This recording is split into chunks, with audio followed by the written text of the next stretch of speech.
All right, so I'm going to shoot a video here because I want to talk about gravity defying effects and play dynamics. Everybody go get your tinfoil hat. Make sure you put the little antenna on top so you can get good reception, because this is absolutely gravity defying, and it's a new aspect in the game that either Playdemic has to quit being so cute, or we're all going to have to accept the fact that we're in a gravity defying mode. So let's I'm not going to get, for you theoretical physicists that are out there that are watching my channel, just bear with me. We're going to try and do this in layman's terms so that everybody can have an understanding of exactly what's going on here. So first of all, let's talk about how gravity works in space.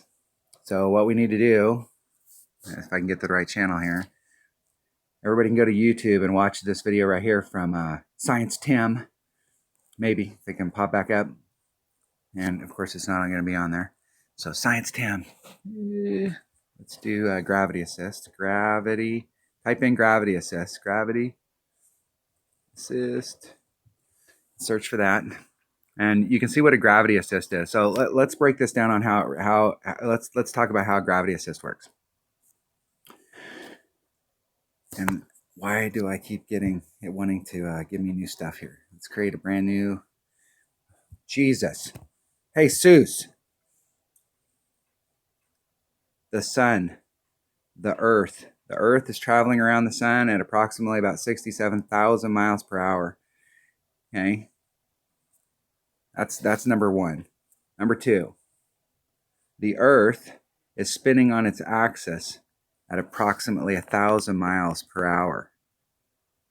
Okay, miles per hour. It doesn't feel like it when we're here on the planet, but we can do these. So NASA has a gravity assist. So if the planet is spinning in this direction and it's rotating around the sun in this direction, and we have a body and we want to help because we don't have enough propellant or whatever the deal is, we can skip across, we can come at it like this and allow this planetary body with all that gravity to grab a hold of that object it's almost like surfing.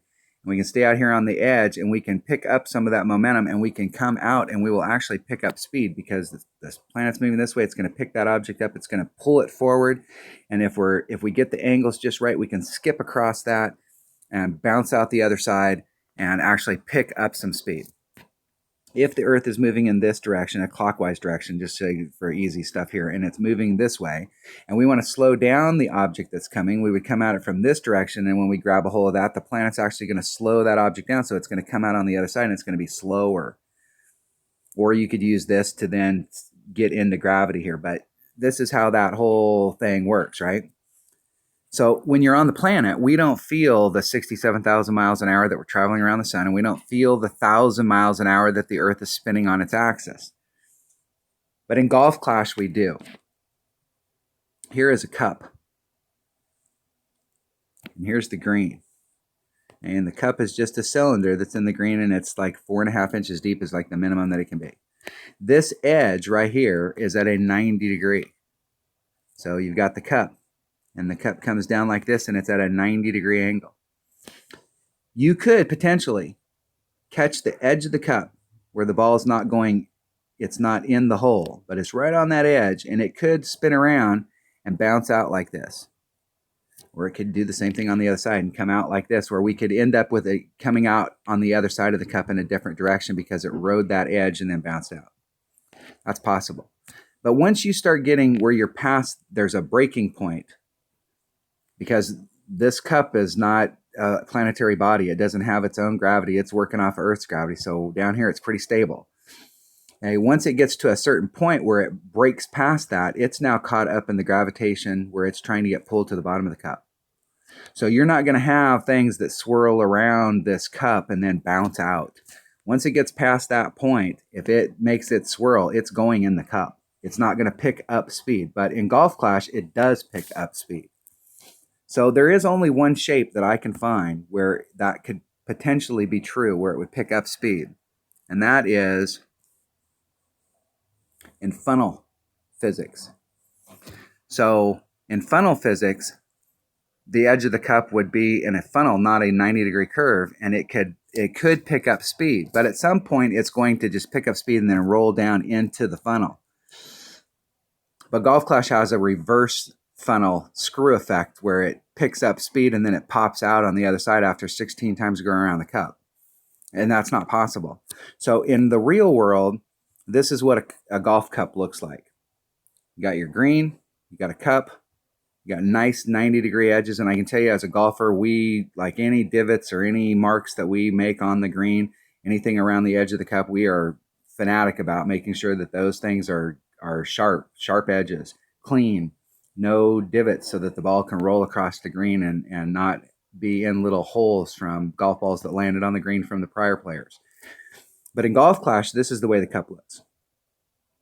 It has an edge and it drops down and then it comes up, and they have funneled this cup.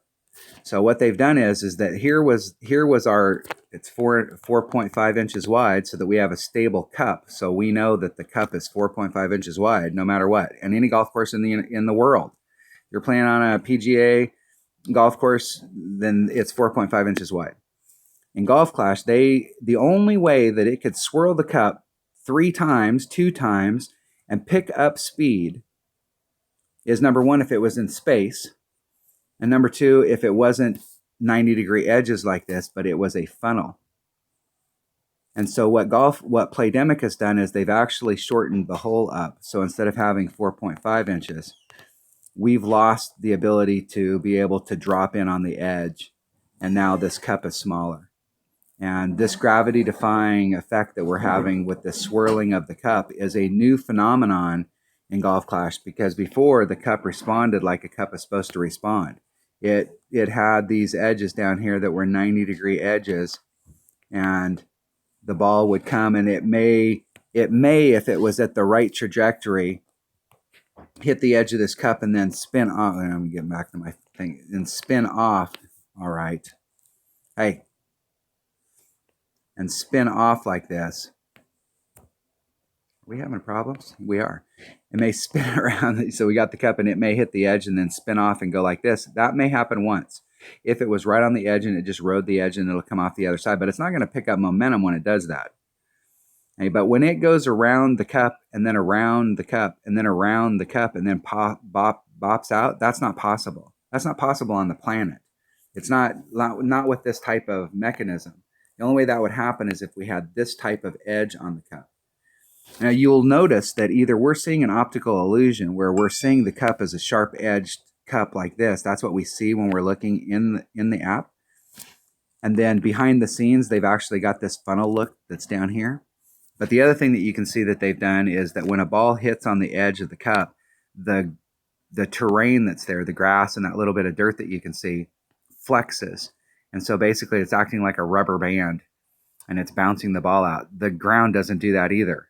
You hit the ground, if it makes a divot in it, that's even better for us. It makes a divot. It doesn't springboard the ball back out of the cup. It actually makes the divot, and the ball is now in the cup, and it's going to fall into the cup. But Playdemic has gotten super cute on this swirling of the cup and then bouncing out.